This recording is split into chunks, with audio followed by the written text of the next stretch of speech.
production line for Supernatural Strength merchandise is the iconic Deep Inside shirt.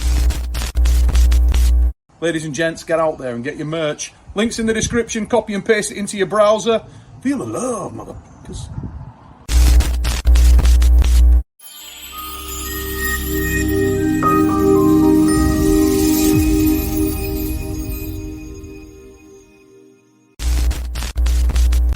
Ladies and gentlemen, welcome to the show. Neil Pick Up the Fat Lab with you in the mother fluffing house, and it's been a little while since I've been on. Now then, deep inside, okay, deep inside the minds of the world's greatest arm wrestlers with the title of the show. And then the last couple of times I've featured people in there that weren't necessarily big names or well-known names. And I got some comments into the channel. And people were like, what's this? The deep inside the minds of the world's greatest arm wrestlers. These are good arm wrestlers, but I don't know whether they're the world's greatest arm wrestlers. You need to maybe add something on. So I said, I get you. I get your point, guys. They said, deep inside, maybe that's not the right name anyway. It's a bit suggestive, a bit weird. Maybe even come up with a different name for this series. And I said, okay, I'll put it out to you. You come back to me with some names that are maybe not quite as dodgy. They don't sound quite as bad. You know what the guys come back with? Deep inside, new faces. I said, okay. It's pretty fucking dodgy. I'll stick with the one I had, mother fluffers. The kind of fans I get, Brent Rakers. Yeah. Highly intellectual, some of my lads, let me tell you now. We're not going to call it that. And for those of you who don't know this guy, let me take you way back. Because today's guest, okay, the year is around. I'm going to guess at this, and you can fill me in later if I'm losing my mind. I think it's about 2014, maybe 2013. And it's winter. And I'm heading over to the United States of America for a tournament which is being hosted by the UAL, the Ultimate Arm Wrestling League. And one of the headliners that day, there's various big matches on there. Richard Lupkus is going to pull against Marcio Barboza. One of the other big headline matches is the current reigning WAL middleweight champion of the world, Rob Vigent Jr. And he's arm wrestling a polished, professional, world-class middleweight from the United States whose name is Brent Rakers. And there's a lot of talk about it. And that match is a barnstormer. And Brent Rakers gets off to a crushing start, takes, I believe, a 2-0 lead in that match. Rob manages to pull it back and squeak out the victory, but it's tight and it's close, and it's probably the best match of the day. And the other half of that match, Brent Rakers, is the man that joins me today on the show. So if you don't know this guy, you may not consider him one of the world's greatest arm wrestlers, but let me tell you now, this man has been in that conversation for a number of years. So for the newcomers, I'd like to introduce Brent. And Brent, welcome to the show, mate. Thanks, Neil. Thanks for having me. It's always good to see you. Good to catch up with you a little bit. Yeah, it's been a while, hasn't it? It's been a long while. I'm trying to think the last time you were back in the U.S. that we got to catch up. Yeah, hopefully it's not too long going forward, although COVID-19, I don't know whether anybody's told you, but COVID-19 is a dick. It's over next month, Neil. Yeah, and it's not Iron Dick. It's just a dick, straight up. But I wanted to give you that little bit of an intro there, mate, and just let people know about you because, as it says on the cup, he's a bad mother fluffer. And people come on and watch the Deep Inside series, mate, to get a bit of insight on some of the arm wrestlers and the characters of these arm wrestlers, where they come from, what the background is. You're quite an interesting character, Brent, because you were like the guy that came out of nowhere and suddenly was in the conversation. You popped up, started to get involved in the pro scene pretty early in the sport. I don't think you sort of messed around in the amateurs or anything like that for a long while, certainly not that I'm aware of. You went roaring into the sort of professional scene, and relatively quickly, a couple of years, you were right there in the mix. We started to see you at big events at the time, things like the ROTN, and you soon went on to be the headline feature in the UAL and other big promotions of the day. And as I said at the start of the show, you were right there in that conversation. But there was never really a long period of time where people got to sort of understand you and see or focus upon your character, your background, what brought you to the sport. And that's really what I wanted to crack off today, if I could, Brent, is just try and get people a little bit of a window on your soul, let them see where you came from, how you got into the sport of arm wrestling, because clearly you're someone who has always been a pretty fit and athletic person, or certainly so it seems. You've always been very conscious of that, and I don't think I've ever seen you in bad physical condition. You've always been at the top of your game whenever you've been in the sport. So just give us an indication, mate. What was your beginnings in the sport, or in sport generally? It was 2003. Actually, it was Gary Roberts from ArmTV, and I started the same weekend. Him on one coast, me in the Midwest, but we actually found this out several years later. But okay. January of 2003 was my debut into arm wrestling. Mm-hmm. And it was something that I've just, after college, looking for a hobby, what's next for Brent, I needed a reason to go to the gym. So you're what, young 20s around then, are you, mate? You're sort of like early 20s. 28. 28? Okay. Yep. Little older. Yep. Got done playing softball, and it was just, I needed to find that something to give me a reason to go work out. Mm-hmm. And I came across arm wrestling on the internet by chance, and thought it was one of those things everyone did in grade school. We all had fun doing it at the lunchroom table. Yep. So found myself a tournament, and won the amateur class, my first event. They threw me into the pro class, and I ended up taking second at that pro tournament. That's quite an outing, mate, isn't it? Your first ever tournament. You got second in the pros. My God. Yeah. Where was the show? What was the gig? It was Illinois State tournament. So the Illinois State, you placed second, and it was you in the pro class. In the pro class. At the first time of asking. Yes. Yep. Jesus Christ, Brent. That's a hell of a start, mate. Yeah, it was, and obviously after something like that, you're hooked.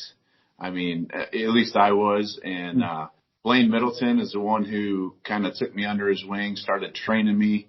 He had been in the sport, several more years than I had, and, really just put a lot of time and effort into me, really developed me.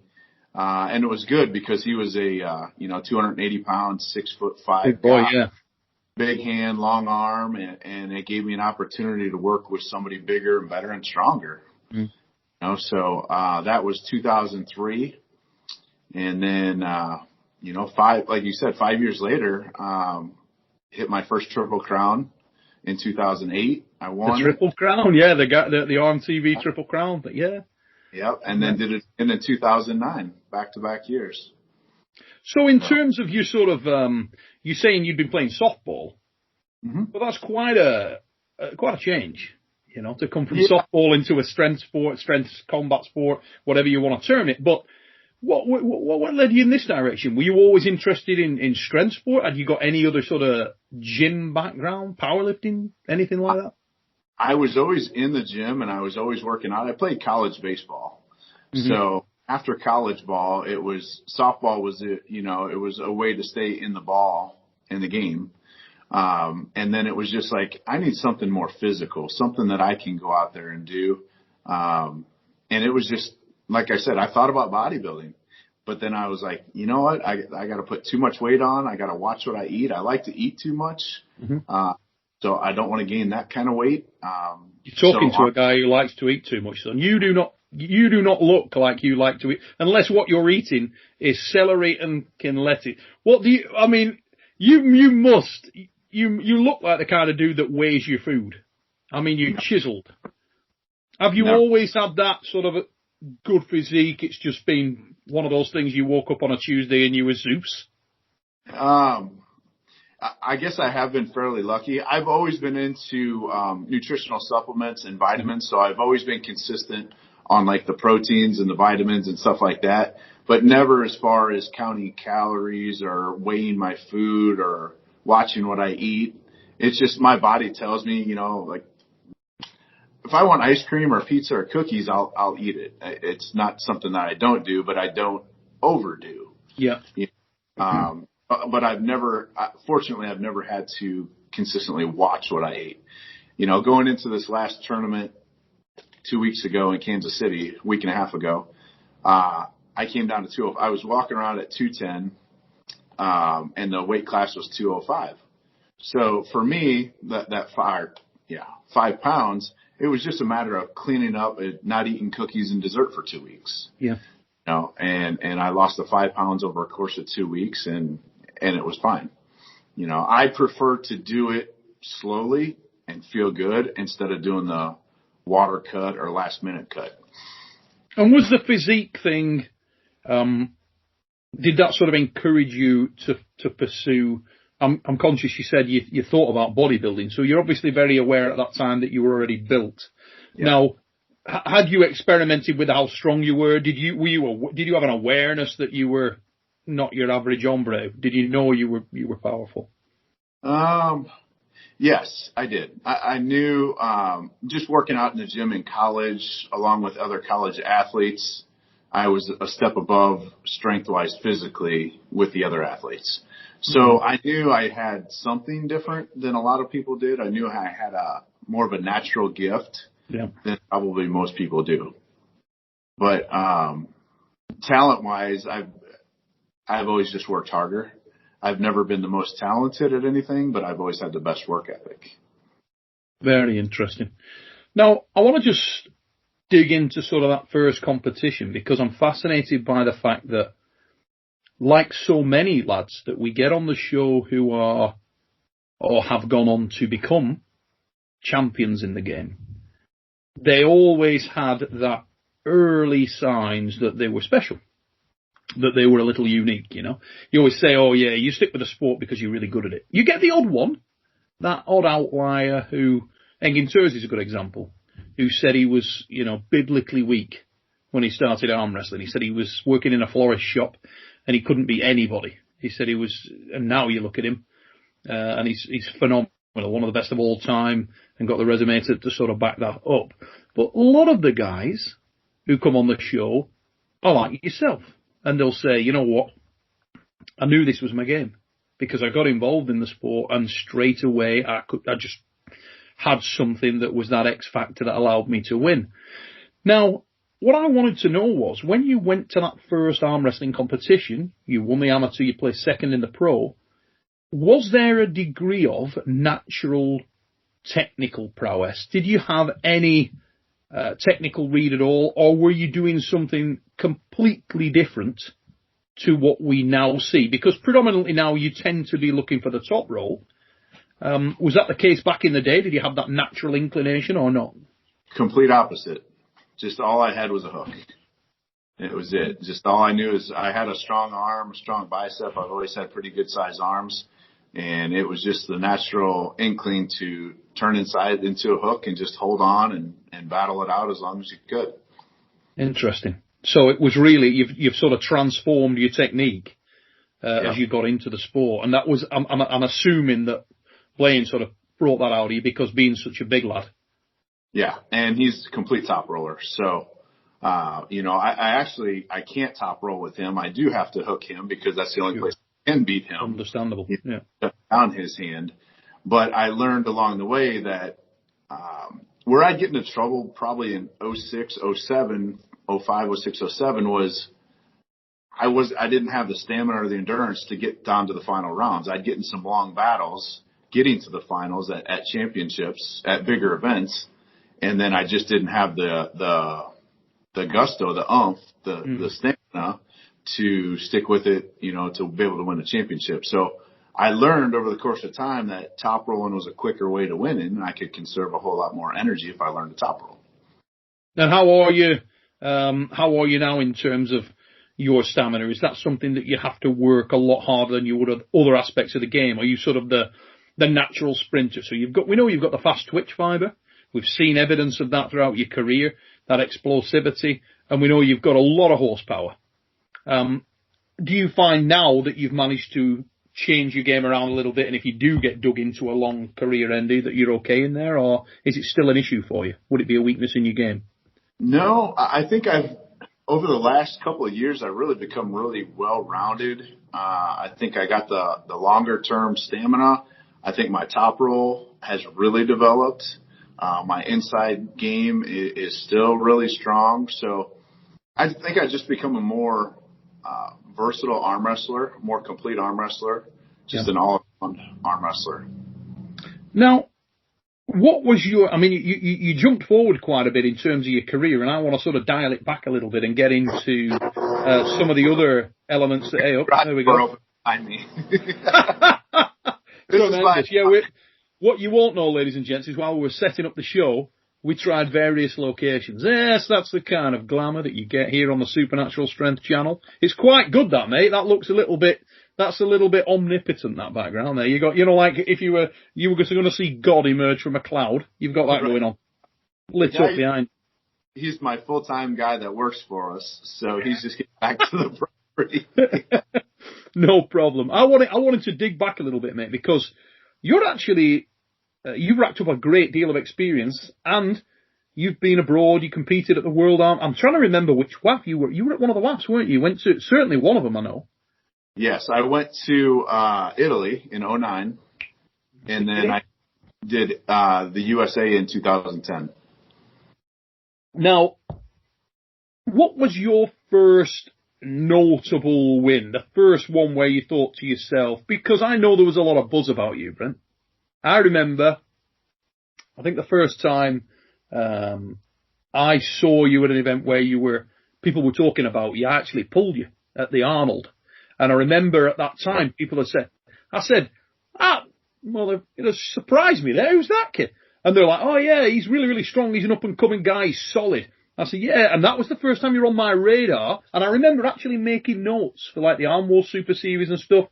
Because obviously, good looking guy. He had the talk, very confident. On a podcast, can you close that door for me? Yeah, sorry, I didn't know you were in here. I know. Yeah, okay. Hey, don't worry about that. You just get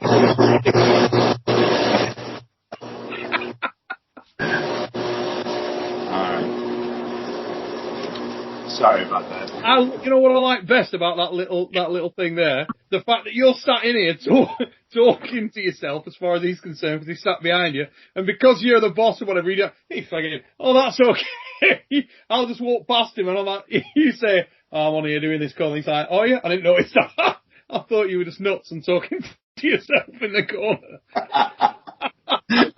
Either that and he thought you were on Pornhub and about to smash one out. He probably thought, I'll tell you what, Brent, I've always wondered why your forearms are so big. Oh, quality stuff. Tell him I love him when you see him. I love you. Yes. Yep. Quality. Yeah, he'll up the views. We'll probably get another couple of hundred views just because of that. Right.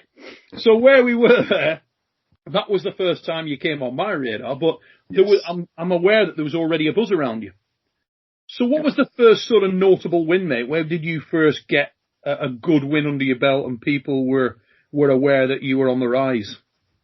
Man. I guess it would have probably been like the 07, because 06 I think I placed like 5th or 6th at Nationals. And then that's when the realization came to me that my hand and wrist is what were beating me. You know, my arm was there, but I didn't have the hand and wrist. So that's when I went to work on the hand and wrist part. And I think it was Mike Celieris that I had the first bigger win over. Yeah. And that kind of like opened a lot of people's eyes. Like, wow, this guy's here to play. Sure, because Mike at that time was right there, wasn't he? Top of the game, absolutely. Yeah. And anybody that, is not familiar with the chemist Mike Celieris, I mean, fabulous arm wrestler. And the strength of Mike's game, you would have to say, is that hand. I mean, He's got a hell of a hand and he knows how to use it. The setup game is really strong. He's a very intelligent puller. So if you're getting wins over Mike and you manage to deal with that hand, it's saying a lot about you. Yeah. And I think that's what brought people's attention was, wow, he's got some potential here. Where was that? Was that a national or something, or where did you pull him at? I beat him at Nationals in Tahoe. Oh, okay. Mm-hmm. So I won Nationals out there. And it was probably, I think, the first year I won Triple Crown was the first year I won my first Nationals. So, and then it was the next 2 years after, and then everything kind of jumped forward from that year, from '08 forward is really where progress really advanced. And as you're training, or your sort of career in the sport always been in one consistent camp or area, training partners? Have you worked with the same team, or have you moved around and sort of taken in elements from different organizations? I actually used to train with Blaine all the way up until probably two or 3 years ago.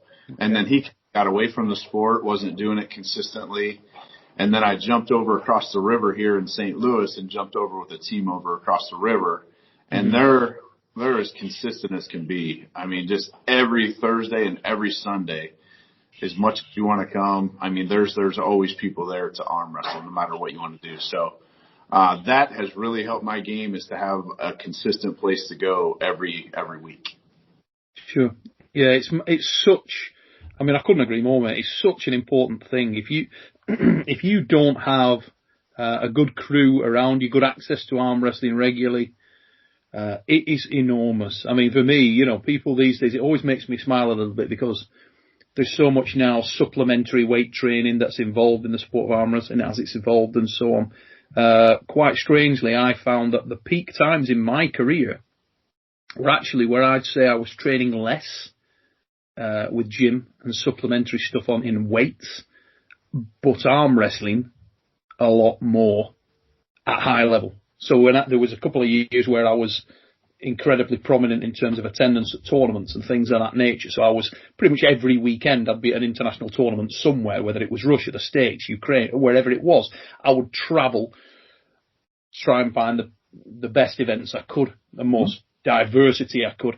And when I tracked my career back, those were the times when I got the best results. And also at that time, I had a lot of, like you say, a lot of access to good arm wrestlers in this country. The top guys were there to train with, and when I wasn't training with them, I was at an event, and even if you got your ass handed to you, you'd still be able to get on the practice table and pull with guys of all shapes and sizes who were really at high level. So it's mega if you've got that great team around you. It really is.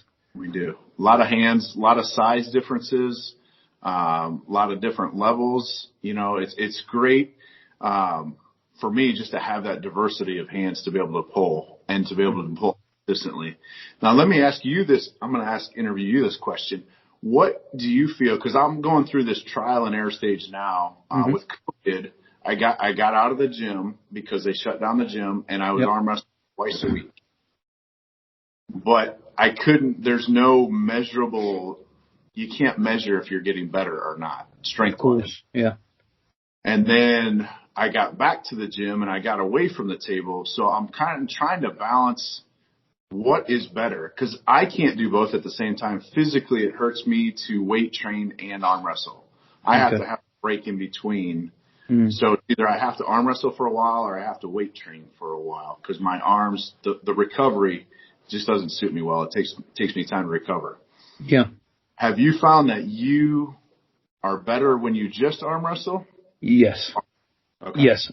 In my career, without a doubt, Brent, and I, what you just said there, I get 100%. Particularly as you get older, I think that's more of a factor. It's funny, we had Krasimir Kostadinov on here a couple of weeks ago. I was talking to Krasi, one of the top pullers over in Bulgaria, who's called Joran Kornev. Joran was training with Krasi, was staying with him, so they were living together. And I said, "Oh, that's tremendous. You've got an unbelievable training partner right there. You know, you could pull like mad."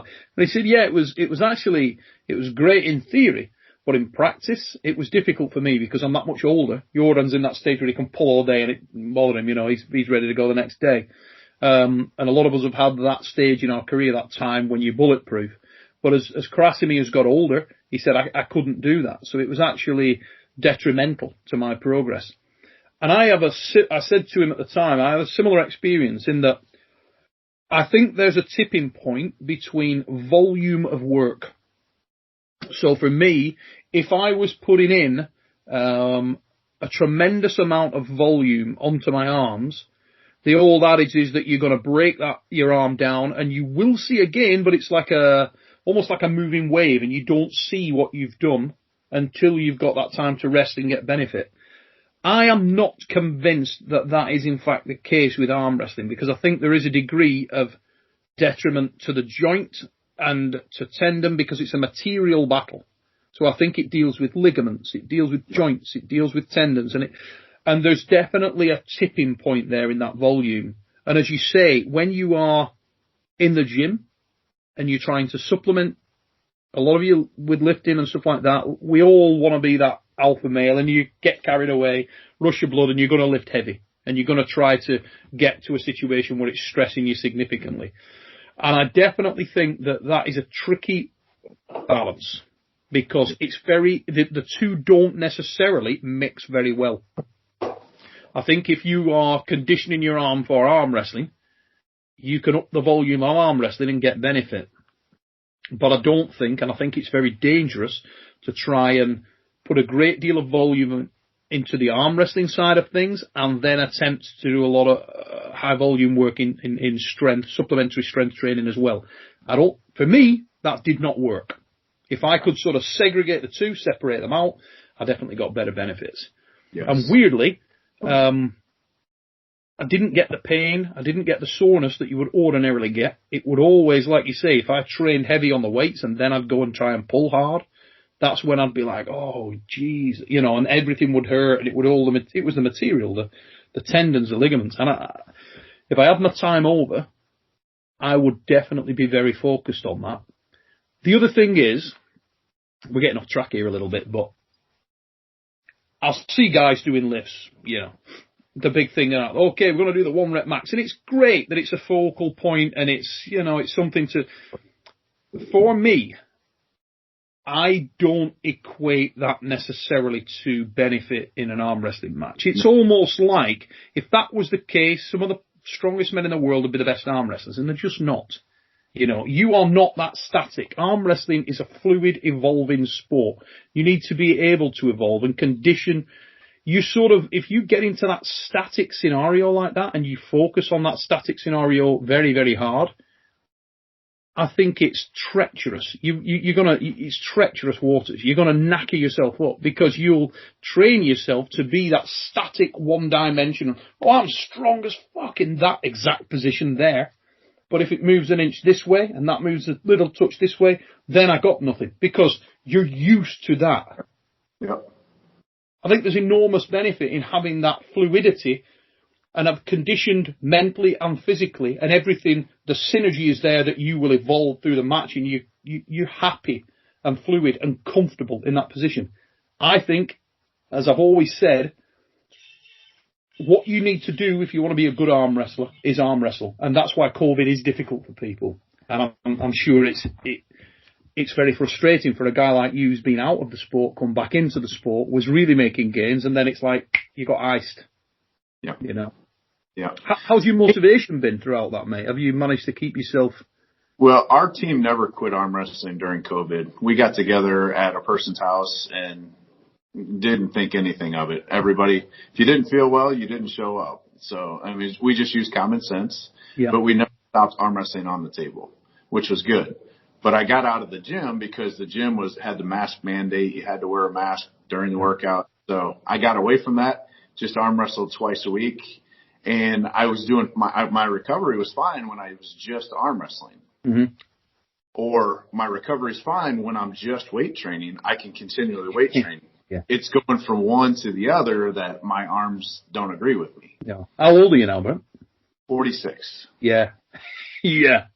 So it takes me, after a tournament, the next week or 10 days, I'm all high rep band work, sets of 25 just to get blood flow back in and try to heal up and recover before I can actually start doing some weight again. Yeah. Yeah. When you are able to pull there, have you got access to a lot of lads that can really test you or even beat you, or are you like that you're the man? They can test. I'm definitely the strongest guy. It depends on how many matches I have before I get to a guy. But there's some guys who can test me, but it just depends on how many matches I've had. Yeah. For that point.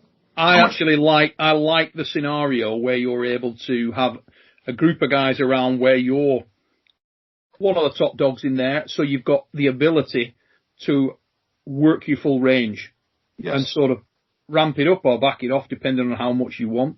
And then if you can then travel to different places to give yourself that sort of acid test, I think that's a really, really strong position to be in. Obviously, it's not beneficial when you're not able to arm wrestle people, but once they relax the restriction and you're able to get back out, I think that probably for somebody at 46 who's got miles on the arm, I think that's a good look for you because you're not knackering yourself, you're not breaking your body down all the time, you know.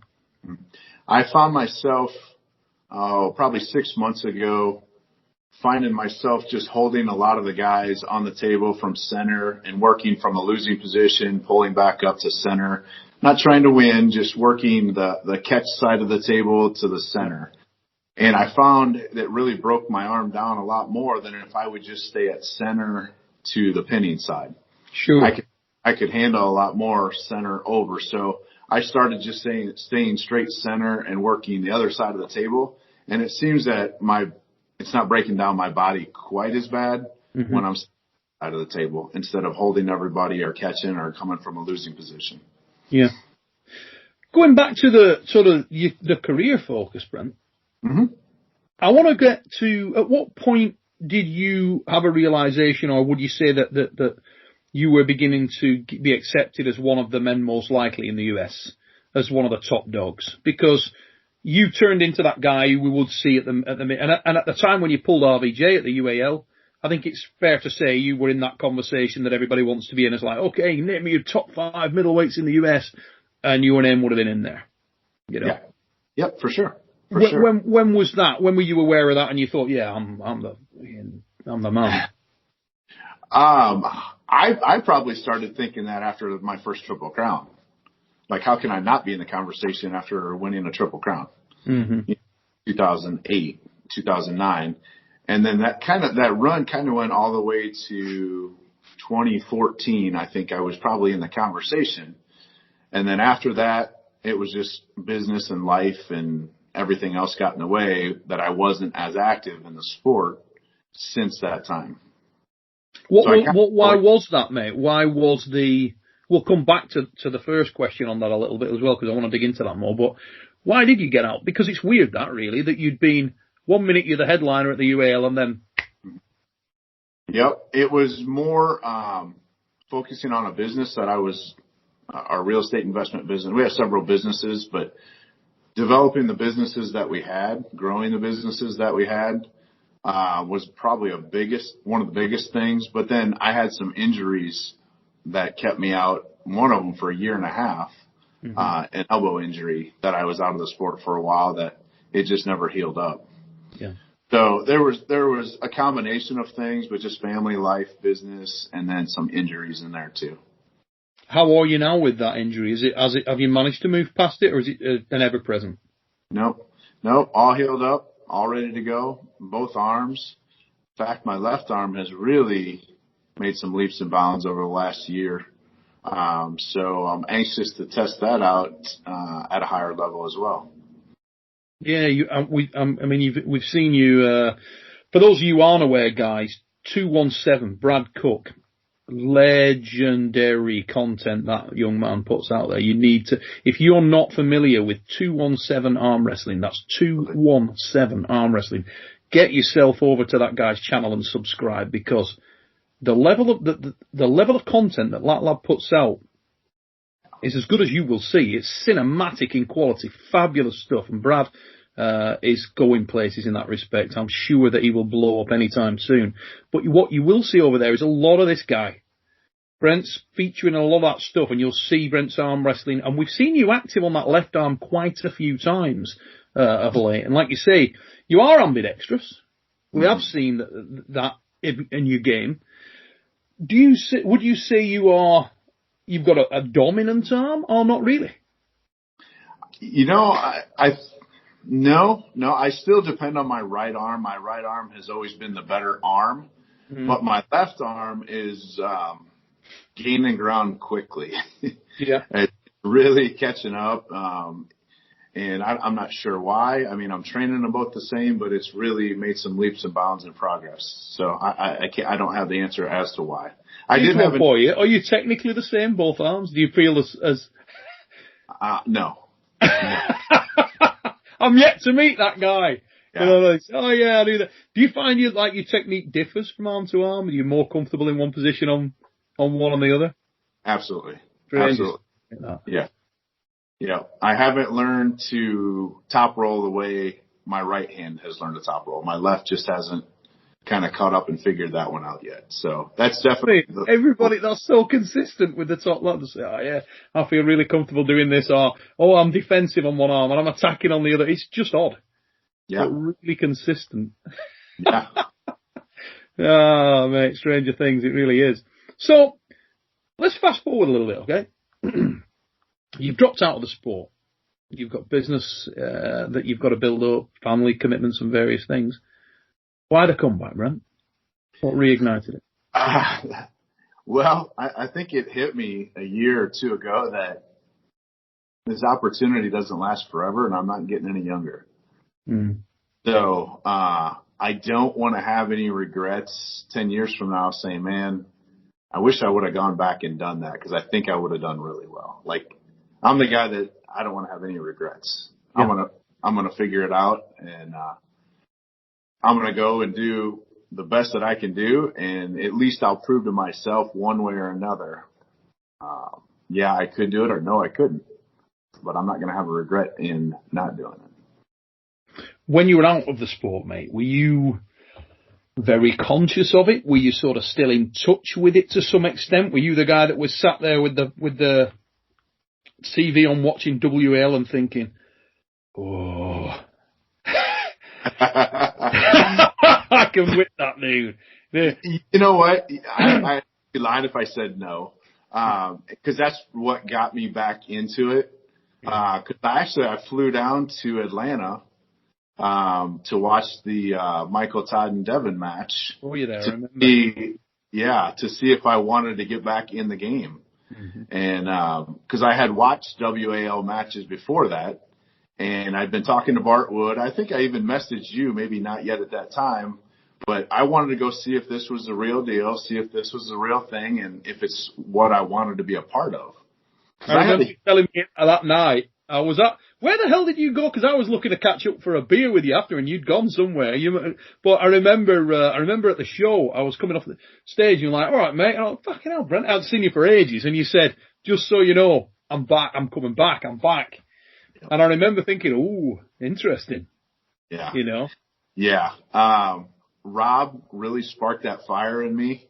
Mm-hmm. You know, seeing him dominate that class and knowing that I could dominate that class really, really drove me to, I wanted to see the production. I wanted to see it was who I wanted to be a part of. Yep. But seeing him dominate for that long, knowing that I could be doing that, really made me want to come back that much more. Like, I could be doing that. I could beat this guy. So there's always that, you and Rob have always had that healthy rivalry, haven't you? You know? Yeah. I don't know if it's always been healthier, but we've definitely had a rivalry. Hey, there's nothing wrong with that, mate. There's nothing wrong with that. You've got to have it, you know. Yeah. I mean, Rob is an exceptional arm wrestler. Sure. He's got so many weapons. He's very, very, very strong. But you always, whenever I talk about Rob, I can see that it burns you a little bit, and you always think you've got that unfinished business there. Yes. Is that really the match that you're chasing? I know you were going to go to the cock of the walk thing, weren't you, that he was putting on? Yeah. Yeah, I really hesitated because he was putting it on, because I didn't want to go because he was putting it on. Mm. That's just my personality. But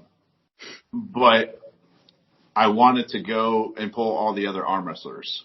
Yeah. Not necessarily to get a shot at him, but to prove to myself that I was still in that conversation.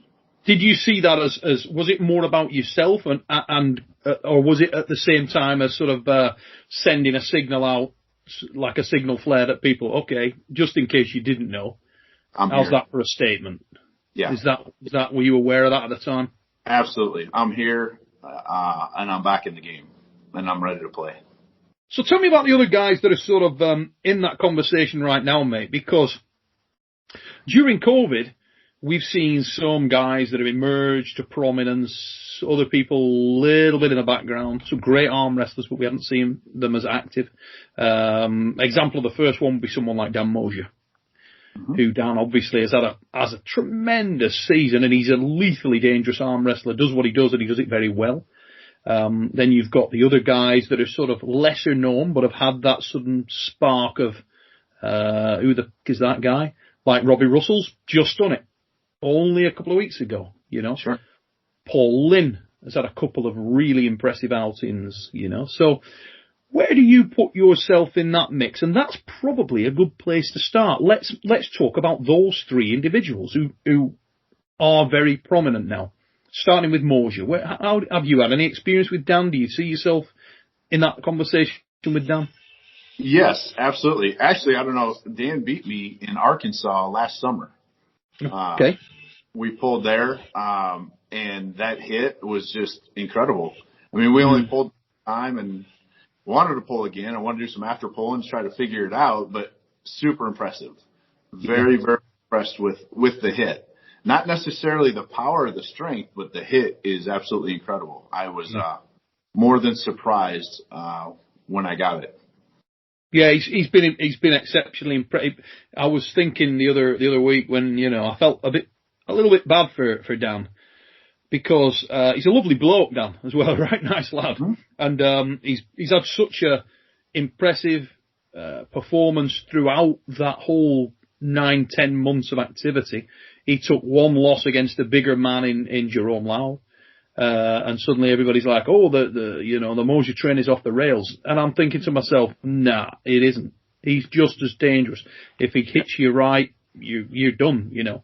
And it'll be nice to see, I'm kind of rooting for Dan to rebound a little bit from that and to put some hits into people again and show what he can do, because he deserves a lot of respect for the wins he's had. There's been some big ones, the likes of Chad Silver's no mean feat, extremely solid guy. But moving on to, what about Paul Lynn? You and Paul Lynn, you're not dissimilar in some ways. Yeah, absolutely. I haven't pulled Paul since the Arnolds 3 years ago. It was the first time and only time that we've ever met up. Mm-hmm. I had to pull him to get into the Final Four, I think it was, or to get to the finals. I don't remember. It was Mosier and Toulier and Paul and myself. Mm-hmm. And I beat Paul to get into the finals, and then I had to beat Craig, and then Dan and I were in the finals. Okay. So Paul, that's the only time I've ever pulled him. Probably the strongest guy at the table that day. I mean, he was, that I pulled, just strength-wise, basically. Very strong guy. And that was 3 years ago. And I know he has come leaps and bounds in the last 3 years since we pulled. So I would have nothing but good things to say about Paul. He's always been respectful every time we've talked. A super great guy. I would love to pull him. You know, I'm looking to pull everybody. I'm not sure. Not sure where he's at these days, but I know he's in Pennsylvania, but he's looking big. Whatever weight he's walking around at, he's looking really big. So I gotta admit, mate, he is looking big. I'll join you on that one. He comes on the Fix show with us on a weekly basis, and lad looks ready. Yeah. But yeah, it's been a long time since we've met up, so I'd love to pull him again for sure. Now then, let's sort of move that conversation on a little bit and into some of the other guys that are around that neck of the woods, people that you're familiar with. There's so many guys jostling for our position right now in terms of trying to get to be the next big thing, that emerging star. And the last one I was coming to was Robbie Russell.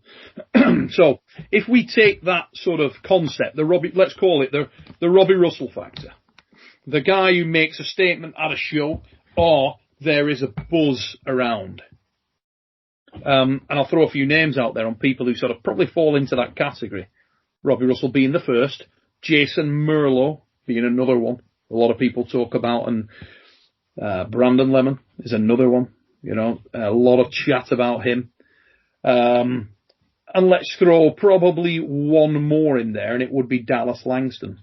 Mm-hmm. So can you sort of give me your sort of perspective on where you see those guys? Do you think that crop of arm wrestlers is slightly down from you? Do you think you're on par with those guys? How's that relationship work, do you think? Well, we'll start with one at a time. We'll start with Robbie Russell. Impressive win over Craig. Fantastic job. But I guess a week or two after, he pulled Adam Worozinski. Oh, who's another bad mother fluffer on the as well. That dude. That's a bad dude. And Adam actually beat Robbie a couple weeks after that. I did not know that. In a super match. Okay. Yep. What score was that, mate? Was that a one-sided win or a balanced? Talking to Adam. Because Sorry, Adam was that 3-2? Yes. Right. And Adam actually came to St. Louis, and I pulled Adam in January, along with Dallas Langston at the same tournament. They flew into our tournament. Okay. So I beat Adam twice in the tournament pretty quickly, with no matches there. That's impressive in itself. So, but yeah, his hand, he's got one of the bigger hands, especially at 205. Adam's hand is, wow, impressive. Yeah. Robbie, I've never pulled before, so I don't really know what to say about him, and I've actually never met him, so I don't have any information on him. I know some people were trying to set that up with us to pull, but it just hasn't worked out yet. He wanted me to come down to maybe 198, and I was walking around at 210, and I didn't have a reason to come to 198. So, if he wanted to come up, I'm more than willing to pull him, but it hadn't worked out weight wise. Sure. Dallas Langston did get a win, on me, at, the tournament when he flew in. Super surprising strength. Like, where did his strength come from? Is this right? Was it right arm as well? Yeah. Handed. Yeah. First match, I totally underestimated him. Got some stop on him, hasn't he, Dallas? Yes. And he beat me on the first match.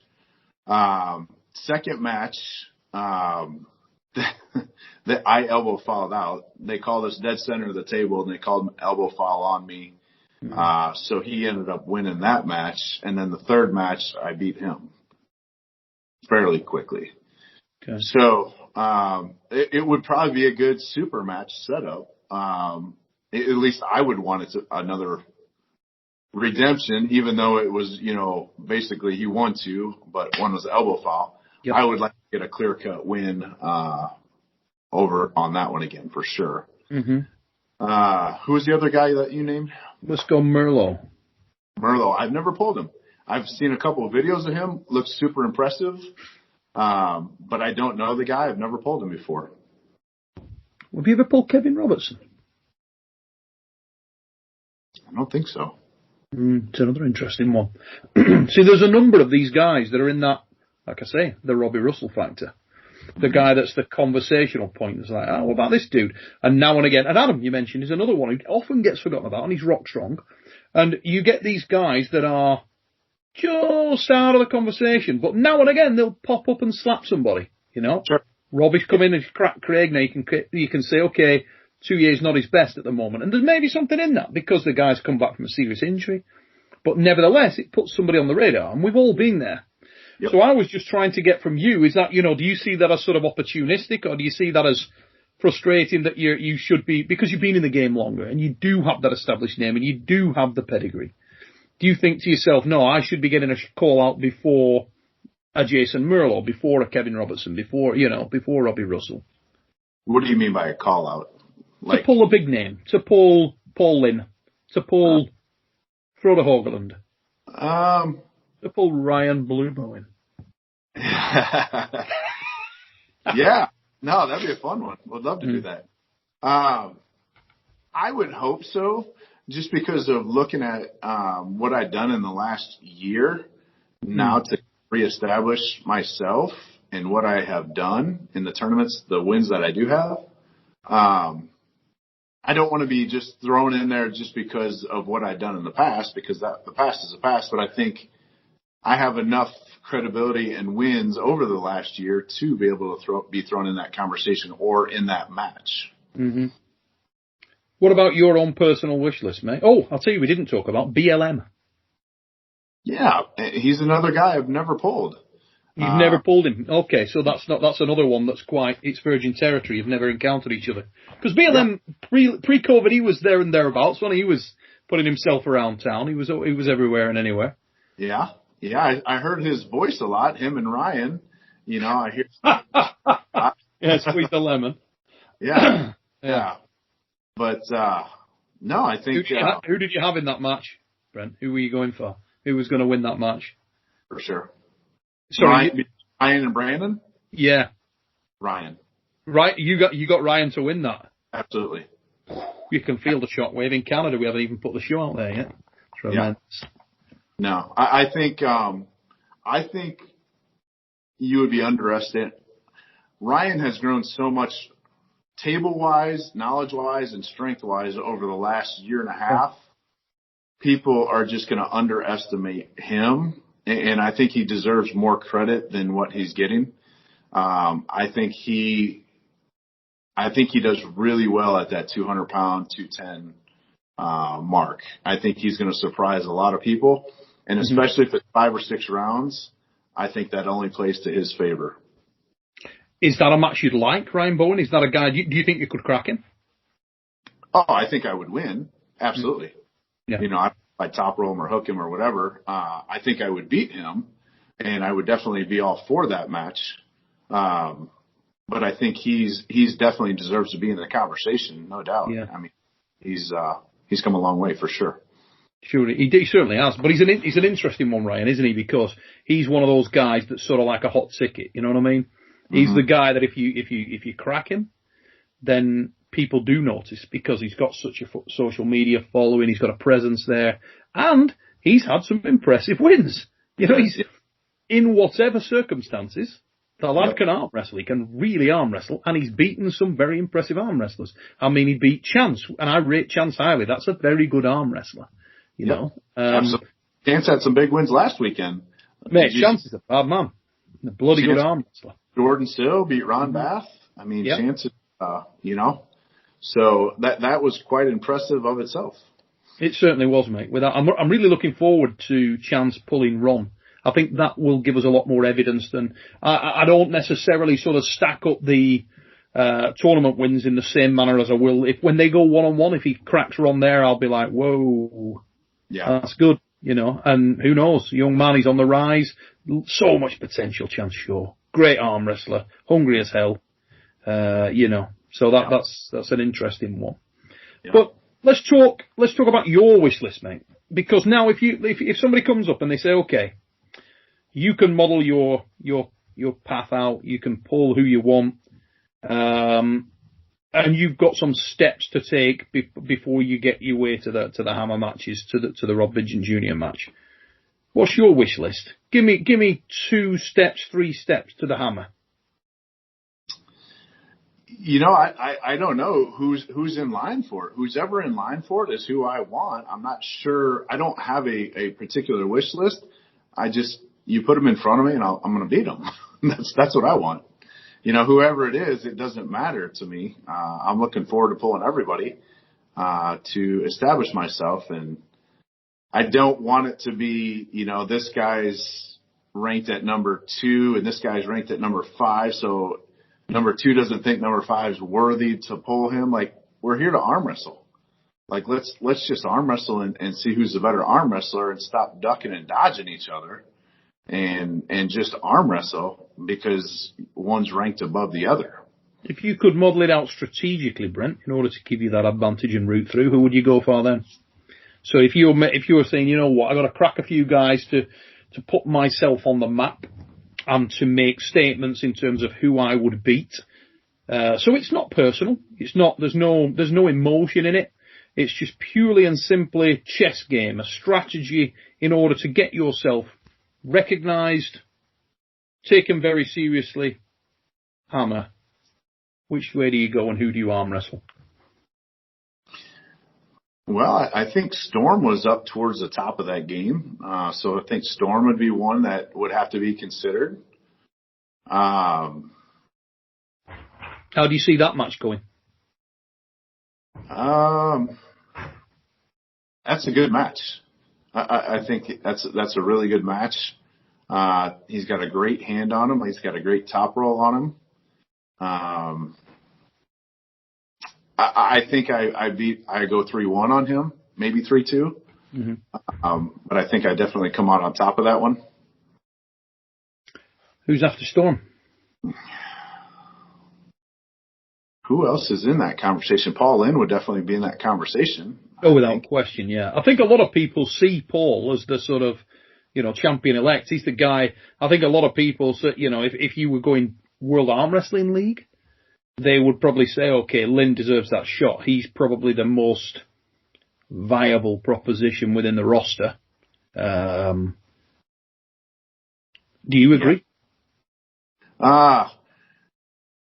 Just from conversation purposes of what me personally experienced in the poll against him, he was very strong. I know 3 years more under his belt, he's only gotten that much better. And he looks strong in the matches that he has won. So I think he's definitely a viable opponent for sure. Yes. So you'd say Storm Cellino to start, Paul Lynn as your number 2, and then your mate. And then,